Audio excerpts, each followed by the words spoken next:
and welcome back to Smokey's Review of Caw. And on today's segment, I'm having none other than the RCW owner himself, H.A. Duke, on my show. Introduce yourself. Hey, what's up, everybody? First of all, I want to thank Smokey for inviting me to the show, and hopefully we can get some answers to some questions that some fans might want to know about RCW. And Smokey, you're the host, so take it on, man. Okay, man. This is a question I always start the segment off with. It's kind of a serious conversation, you know. What do you think is the current state of Caw these days? Because most people are saying like that it's dying, and other people are saying that it's not dying. It just people need to pay attention to the right kind of league. Well, it just depends on how you look at it. I mean, before I got into Caw, I was really big into e-fetting. And before e-fetting, there was the email fed, where you emailed, your challenges back and forth, and then you had some guy that would read the email. Whichever email was the best, he'd say that person was the winner. So I remember back when I was in high school playing, wrestling games using cards and stuff in the cafeteria during our lunch break. So I mean, it progresses, and I mean, Caw League has come so far. You started off with just people just recording matches, and then people found out how to mute the commentating on the games and doing their own commentating and adding in their own music, and and then splicing in other video footage and stuff. And I mean, it's come so far. And yeah, I mean, some of the bigger leagues that started it all off and closed and whatnot, the owners have moved on to bigger and better things. But you've got new up and coming leagues. I mean, you still got Nameless Flux, he's doing his league. You've got me doing RCW. You got Daniel doing the OFW. And there's a bunch of other guys, there's a few people on the RCW forums right now, like Barney Green, Nerdy Hippie. Those guys are all fixing to start up their own leagues. So to say that Caw is dying is an understatement. A lot of people who just pick out maybe one or two leagues that they really like, and once those leagues are done, oh, well, that's it, no more Caw. I don't think you can really go like that. I mean, they over exaggerate stuff. Yeah, I mean, if you're a true Caw fan, you're going to find a Caw league or two or three that you really like. And after they, move on, you go back out onto YouTube or the Blip or Daily Motion, wherever you go, and find another one that you might like. Yeah, because you never know what you can find out there, because there's some amazing leagues out there. BCW, people criticize BCW because they have Obama as a bad guy on there, and they trying to say that the BCW owner is trying to be, it's just something inside of what he's trying to say making him bad. No, I don't think there's anything wrong with that. I mean, hell, in RCW I had the Incredible Hulk as a bad guy for a little while. I mean, I had Mr. Incredible as a bad guy, it's something that it brings the uniqueness to the Caw League. I mean, something that a fan's not going to expect. You get a character, which a lot of Caw Leagues are successful with, having celebrities and real life characters. And RCW started out with a fair share of its own celebrities. I had the Adam Sandler and Jim Carrey and Will Smith, all these different guys. And as RCW got popular and I started getting more attraction and more people wanted to join my league, I started singling out those celebrities, and now I'm a total, original Caw League. And some leagues are better being original, while others are better at being celebrities.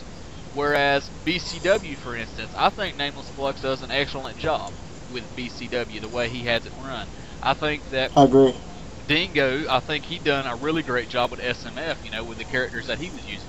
I mean, he was using actual WWE characters straight from the game. I mean, having stuff like Matt Hardy as the Green Power Ranger.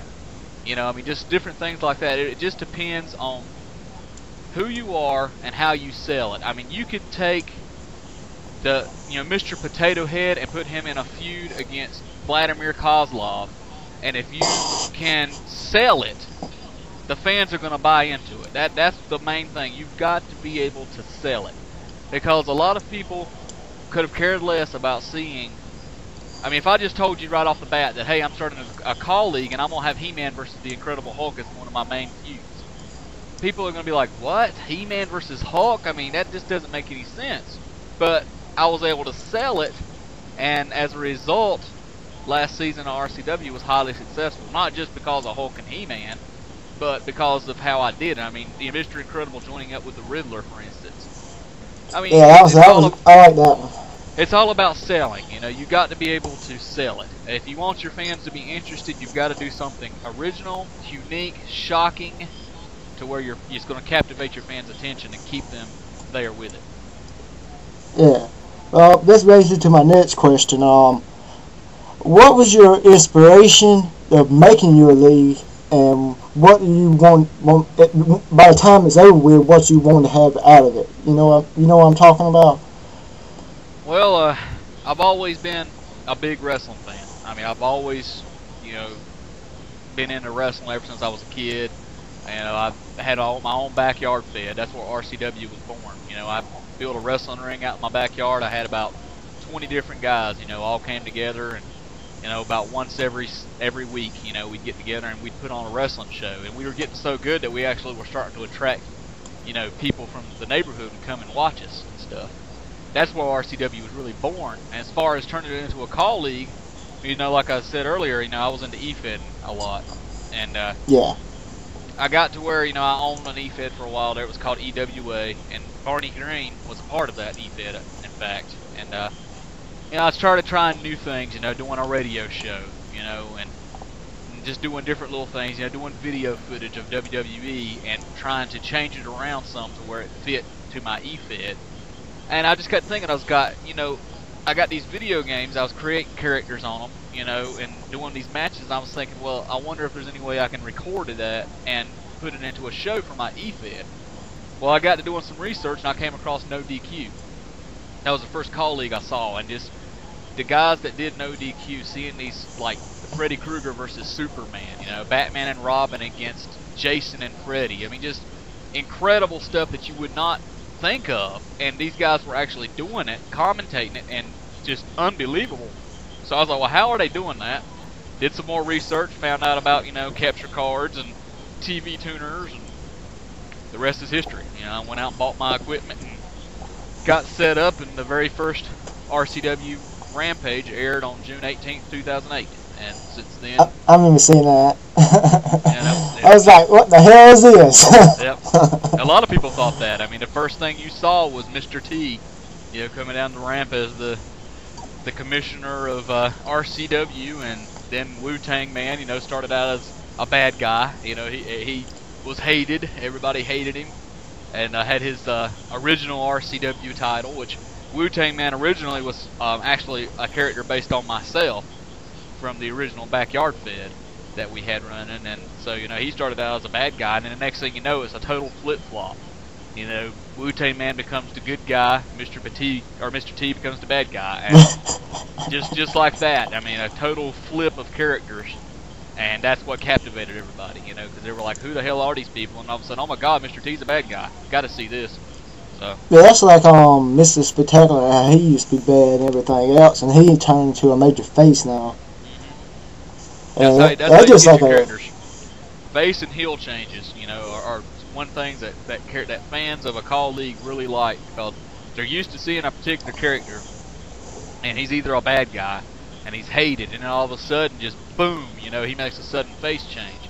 Or you've got a good guy that everybody loves, and he's such a great character, like Daggers of Fire, for instance. They're former RCW champions, tag champions. They were a real good tag team, and then they just, went into a plummet. They lost the tag titles.